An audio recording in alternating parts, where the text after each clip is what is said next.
अस्सलामुअलैकुम dear student, आज का हमारा वीडियो लेक्चर है nutritional consideration in the prevention and management of diabetes mellitus, जो कि अप्लाइड न्यूट्रिशन का यूनिट नंबर 8 है। तो आज के इस वीडियो लेक्चर में हम आपको ये बताएंगे कि डायबिटीज मेलिटस क्या होता है, इसके डिफरेंट टाइप्स कौन कौन से हैं, पाकिस्तान में डायबिटीज की प्रिवेलेंस कितनी है और वो कौन से डाइट है जिसको लेके आप हाई रिस्क पे होते हैं कि आपको डायबिटीज हो जाए। और एट द एंड हम आपको ये बताएंगे कि न्यूट्रिशनल कंसिडरेशन क्या होगी एक डायबिटिक पेशेंट के लिए। इसी के साथ साथ इस यूनिट में जो आपके MCQs बनते हैं उसको भी हम मेंशन करेंगे।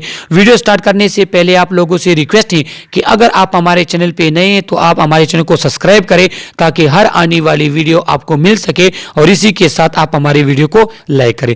अब हम पढ़ते हैं definition of diabetes mellitus. Diabetes mellitus, commonly known as diabetes, is a group of metabolic disorder characterized by a high blood sugar level over a prolonged period of time.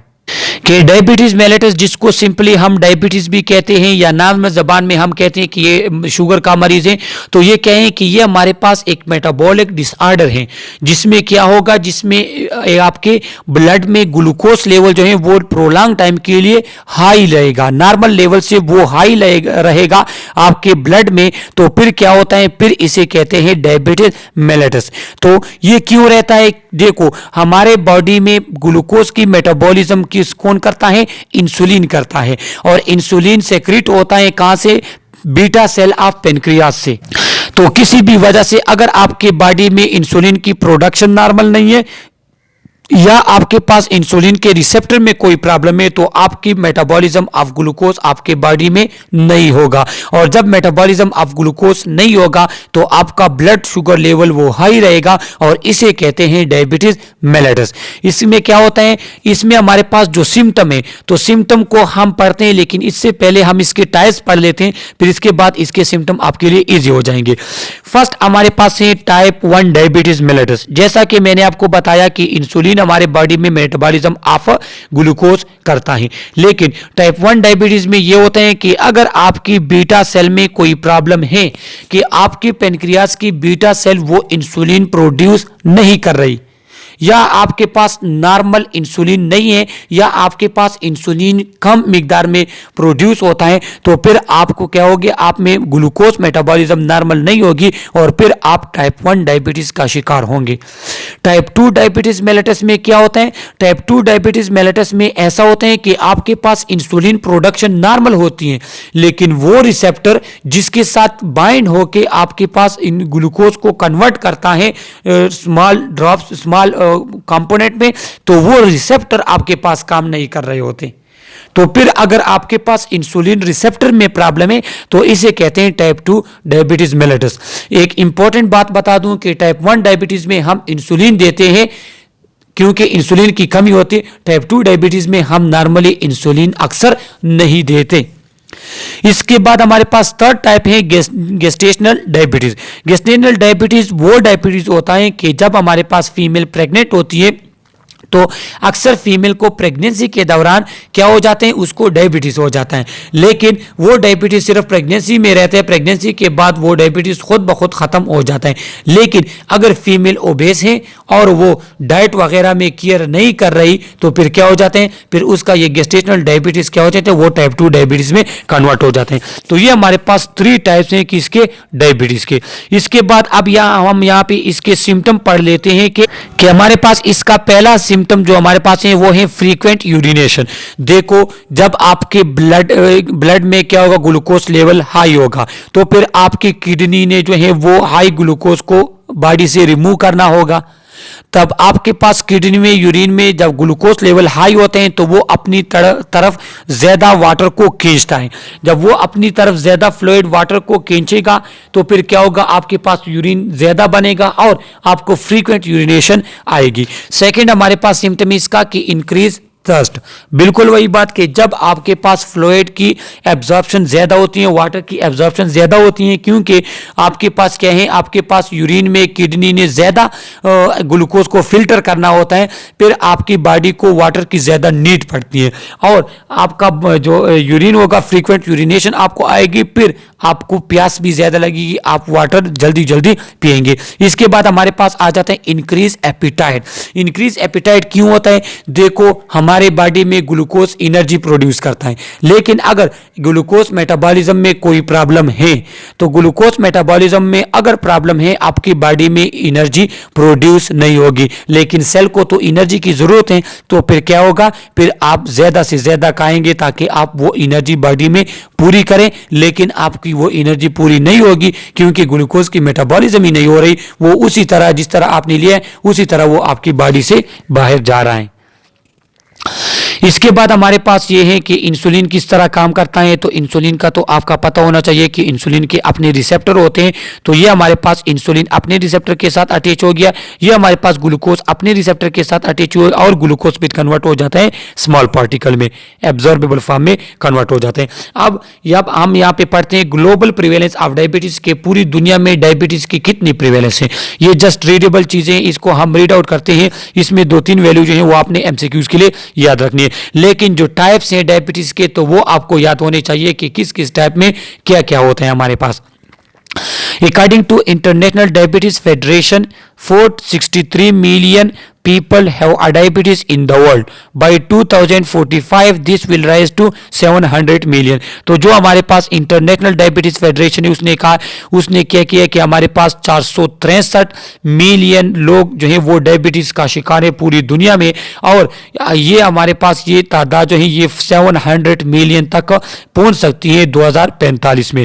The number of people with diabetes rose from 108 million in 1980 to 422 million in 2014 के 108 million इसका शिकार थे 1980 में, लेकिन 2014 में ये तादाद 422 million तक पहुंच गई। The global prevalence of diabetes among adult over 18 year of age rose from 4.7% in 1980 to 8.5% in 2014. In 2016, an estimated 1.6 million deaths were directly caused by diabetes. तो ये आप एमसीक्यूज के लिए याद रख लें, ये जितने भी नंबर है ये आप एमसीक्यूज के लिए याद रख लें। इसके बाद हमारे पास prevalence in Pakistan, the current prevalence of type 2 diabetes mellitus in Pakistan is 11.77%। ये आप एमसीक्यूज के लिए याद रख लें, इसके ज्यादा चांसेस है कि ये एमसीक्यूज में आ जाए। इसके बाद prevalence of diabetes in adult 17.1% adult में हमारे पास होते हैं। इसके बाद in male the prevalence is 11.20% and in female 9.19%। देखो मेल में हमारे पास 11.20% चांसेस है, प्रिवेलेंस है, और फीमेल में 9.19%। रीज़न, उसका रीज़न ये है कि हमारे पास हमने इसके वीडियो लेक्चर ऑलरेडी हमारे चैनल पे मौजूद है हाइपरटेंशन वाला। तो मेल में हमारे पास हाइपरटेंशन ज़्यादा होता है और हाइपरटेंशन एक मेजर काज है डायबिटीज़ का। दूसरा हमारे पास क्या है, हमारे पास कि जो स्ट्रेस वगैरह लेते हैं मेल, तो स्ट्रेस जो है स्ट्रेस में अक्सर टाइप 2 डायबिटीज़ में लोग हमारे पास पहुंच जाते हैं। जो स्ट्रेस लेते हैं वो हाई रिस्क पे होते हैं कि उसको टाइप 2 डायबिटीज हो जाए, इसलिए हमारे पास मेल में प्रिवेलेंस ज्यादा है। The mean prevalence in Sindh province is 16.2% in male and 11.70% in female। तो ये हमारे पास प्रोविंस लेवल पे जो है उन्होंने प्रिवेलेंस आपको बताई हुई है। पंजाब में हमारे पास 12.14% मेल में है और 9.83% हमारे पास फीमेल है पंजाब में। इस तरह बलूचिस्तान में इसका अलग प्रिवेलेंस है, केपीके में इसका अलग प्रिवेलेंस है। The prevalence of type 2 diabetes mellitus in urban area is 14.81% and 10.34% in rural area of Pakistan. देखो अर्बन एरिया में इसका प्रिवेलेंस ज्यादा है क्योंकि वहां पे फास्ट फूड ली जाती है, वहां पे फैटी फूड ली जाती है, वहां पे हमारे पास फिजिकल एक्टिविटी इतनी होती नहीं है, सेडेंटरी लाइफस्टाइल होता है, तो वहां पे हमारे पास प्रिवेलेंस ज्यादा है बनिस्बत रूरल एरिया के। It is estimated that Pakistan is the 7th largest country in terms of diabetes population and it will be the 4th largest by the year 2030। तो ये आप एमसीक्यूज के लिए याद रख लें कि हमारे पास अब जो एस्टिमेट लगाया हुआ है तो अब पाकिस्तान डायबिटीज के हवाले से 7th लार्जेस्ट कंट्री है और 2030 तक ये हमारे पास 4th नंबर पर आ सकता है। अब dietary factor associated with disease कि हमारे पास वो कौन सा डाइट है जिसको लेके लोग हाई रिस्क पे होते हैं कि उनको डायबिटीज हो जाए। तो फर्स्ट हमारे पास है हाई सेचुरेटेड फैट इनटेक कि अगर लोग हमारे पास जो फैट्स वगैरह लेते हैं तो फिर ये क्या होता है कि उसकी बॉडी में एक्युमुलेशन होती है और यही फैट क्या कहते हैं, ये आपके इंसुलिन रिसेप्टर को डैमेज, उनकी सेंसिटिविटी को कम कर देते हैं। और जब इंसुलिन की सेंसिटिविटी कम होगी तो ऑलरेडी हमने आपको बता दिया कि फिर आपके पास ग्लूकोज की मेटाबॉलिज्म नहीं होगी और आप हाई रिस्क पे होंगे डायबिटीज के। इसके बाद हमारे पास डेयरी प्रोडक्ट जिसमें हमारे पास फैटी बटर वगैरह लोग यूज करते हैं जिसकी वजह से वो हाई रिस्क पे होते हैं किसके लिए, डायबिटीज के लिए। इसके बाद हमारे पास आ जाते हैं वेस्टर्न डाइट जिसे हम अमेरिकन डाइट भी कहते हैं, जिसमें फ्राइड चीजें आती हैं, जिसमें तला हुआ चीजें खाने वगैरह रोस्ट वगैरह आते हैं। तो वो क्या करते हैं, वो आपके बॉडी में कोलेस्ट्रॉल लेवल को हाई कर लेते हैं और फिर आप क्या हो जाते हैं, डायबिटीज आपको हो सकता है। इसके बाद फास्ट फूड इंटेक जिस तरह फास्ट फूड हमारे पास मार्केट वगैरह में अवेलेबल होते हैं, तो फास्ट फूड में क्या होते हैं, उसमें प्रोटीन और फैट्स की मिकदार इंतहाई ज़्यादा होती है और वो सेचुरेटेड फैट्स होता है जिसको आपकी बॉडी जो है कि मेटाबॉलिज्म वगैरह नहीं करती और फिर यही क्या कर लेते हैं, ये आपकी इंसुलिन की सेंसिटिविटी को कम कर लेते हैं और इसके साथ आपको डायबिटीज़ भी हो सकते हैं और बाकी आपके हार्ट डिजीज़ वगैरह आपको हो सकते हैं। Sugary beverages and soda intake, वो फ्लूइड जिसमें हमारे पास हाई लेवल ऑफ शुगर होते हैं, हाई लेवल ऑफ ग्लूकोज होता है। तो जब आप ज़्यादा शुगर या ज़्यादा ग्लूकोज लेंगे तो वो आपके क्या कर लेंगे, वो बर्डन बनाएंगे आपके बॉडी पे, क्योंकि इंसुलिन इतना नहीं होगा जितना आपके पास शुगर और ग्लूकोज होगा। तो फिर वही ग्लूकोज उसी फॉर्म में आपके ब्लड वगैरह में सर्कुलेट करेगा और जब ब्लड यूरिन वगैरह में वो शुगर होता है तो फिर क्या होते हैं, आप डायबिटीज का शिकार हो जाते हैं, आप डायबिटिक कहलाते हैं कि जब आपके ब्लड में हाई लेवल ऑफ ग्लूकोज हो प्रोलॉन्ग टाइम के लिए। इसके बाद हमारे पास अल्कोहल इंटेक के लिए कहा जाता है कि अल्कोहल जो पर्सन ज़्यादा यूज़ करते हैं तो वो क्या कर लेते हैं, वो रिसेप्टर ऑफ इंसुलिन और सेंसिटिविटी ऑफ इंसुलिन को जो है क्या कर लेते हैं, डैमेज कर लेते हैं और फिर आप हाई रिस्क पे होते हैं डायबिटीज़ के लिए। तो ये हमारे पास वो डाइटरी फैक्टर है जिसकी वजह से आप डायबिटीज़ का शिकार हो सकते हैं, इसको आप MCQs के लिए याद रख लें। इसके बाद हमारे पास है प्रिवेंशन कि हमने डायबिटीज को किस तरह प्रिवेंट करना है। First of all maintain a healthy body weight, क्योंकि ओबेसिटी जो है वो आपको डायबिटीज की तरफ लेकर जाता है, स्पेशली जो टाइप 2 डायबिटीज हमारे पास है, क्योंकि ओबेसिटी में क्या होता है, बॉडी में फैट्स की एक्युमुलेशन होती है जो रिसेप्टर ऑफ इंसुलिन की सेंसिटिविटी को कम कर देती हैं या ख़राब कर देती हैं। तो लिहाजा आपने अपने बॉडी वेट को हेल्थी रखना है, आपकी BMI नॉर्मल होनी चाहिए।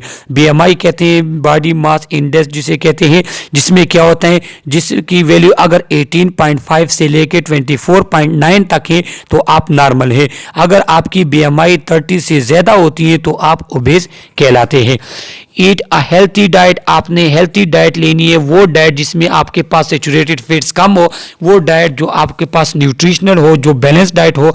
इसके बाद फ्रूट्स एंड वेजिटेबल आप ज़्यादा यूज़ करेंगे, क्योंकि इसमें हमारे पास फैट्स वगैरह इतनी नहीं होते, ये इसमें विटामिन्स वगैरह होती हैं। इसमें हमारे पास विटामिन C जो आपके ऑक्सीडेशन ऑफ सेल को रोकता है, जो आपको हेल्थी रखता है। इसके बाद ब्रेड एंड मिल्क, क्योंकि इसमें आपके पास नॉर्मल लेवल ऑफ कार्बोहाइड्रेट्स होते हैं, इसमें फैट्स वगैरह इतने नहीं होते, क्योंकि अगर आप ज़्यादा फैट्स लेंगे आप ओबेसिटी की तरफ जाएंगे, जो कि हाई रिस्क पे आपको ले जाता है, किसके लिए, डायबिटीज़ के लिए। और एट द एंड हमने क्या करना है, exercise at least for 30 minute daily, और आपने दिन में कम से कम 30 मिनट का एक्सरसाइज करना है। क्योंकि एक्सरसाइज से आपका सर्कुलेशन नॉर्मल रहता है, एक्सरसाइज से आपका मेटाबॉलिज्म नॉर्मल रहता है और ये फिर आपको प्रिवेंट करता है डायबिटीज से।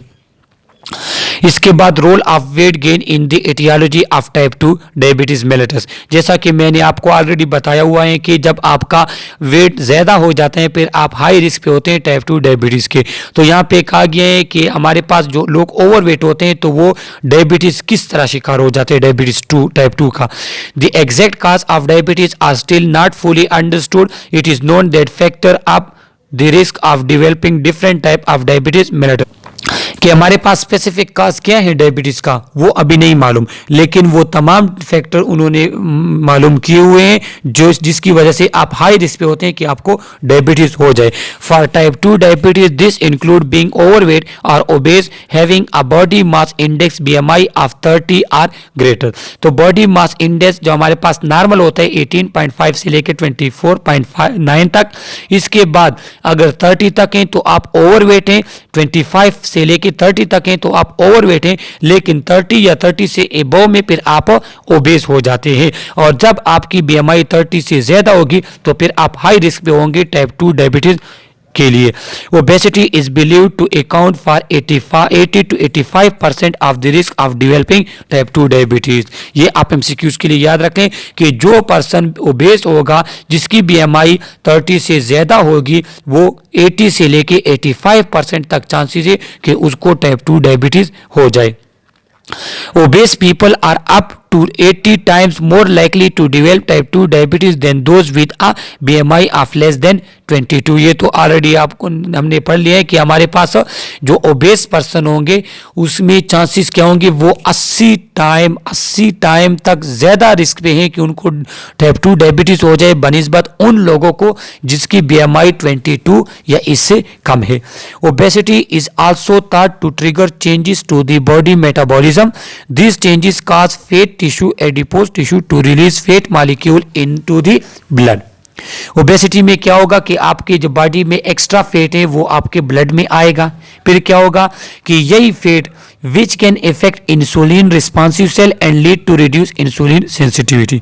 जो इंसुलिन के लिए रिसेप्टर सेल्स हैं ये उसके साथ अटैच होगा, उसको इफेक्ट करेगा और आपके पास क्या होगी, इंसुलिन की सेंसिटिविटी कम हो जाएगी। और जब आपके पास इंसुलिन की सेंसिटिविटी कम हो जाती है तो ये हमारे पास क्या है, टाइप 2 डायबिटीज मेलिटस है। इस तरह फिर आपको डायबिटीज हो जाता है।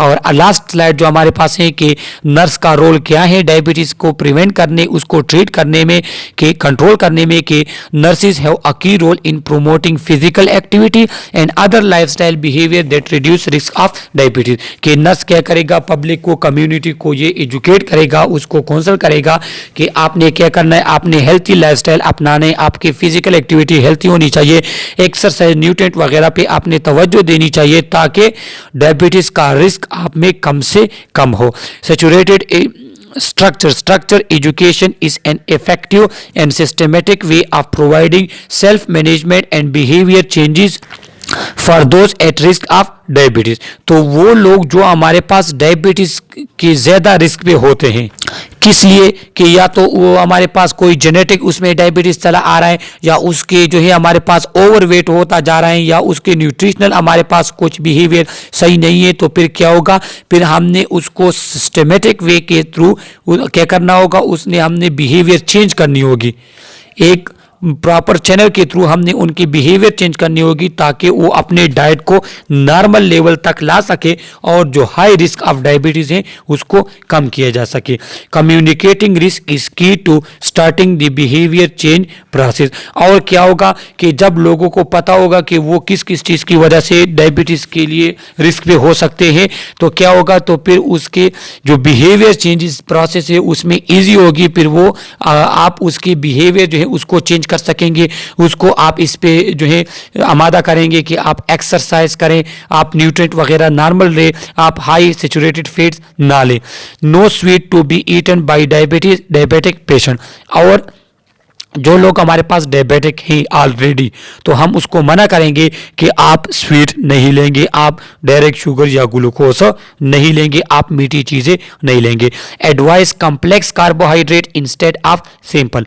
देखो हमारे पास डायबिटिक पेशेंट के लिए कम्प्लेक्स कार्बोहाइड्रेट को प्रिस्क्राइब करते हैं, क्यों, क्योंकि कम्प्लेक्स कार्बोहाइड्रेट जो है वो टाइम लेता है किसमें, मेटाबॉलिज्म में। और चूंकि आपके बॉडी का मेटाबॉलिज्म सिस्टम स्लो हो गया है तो फिर स्लोली वो इसको मेटाबॉलिज करता है।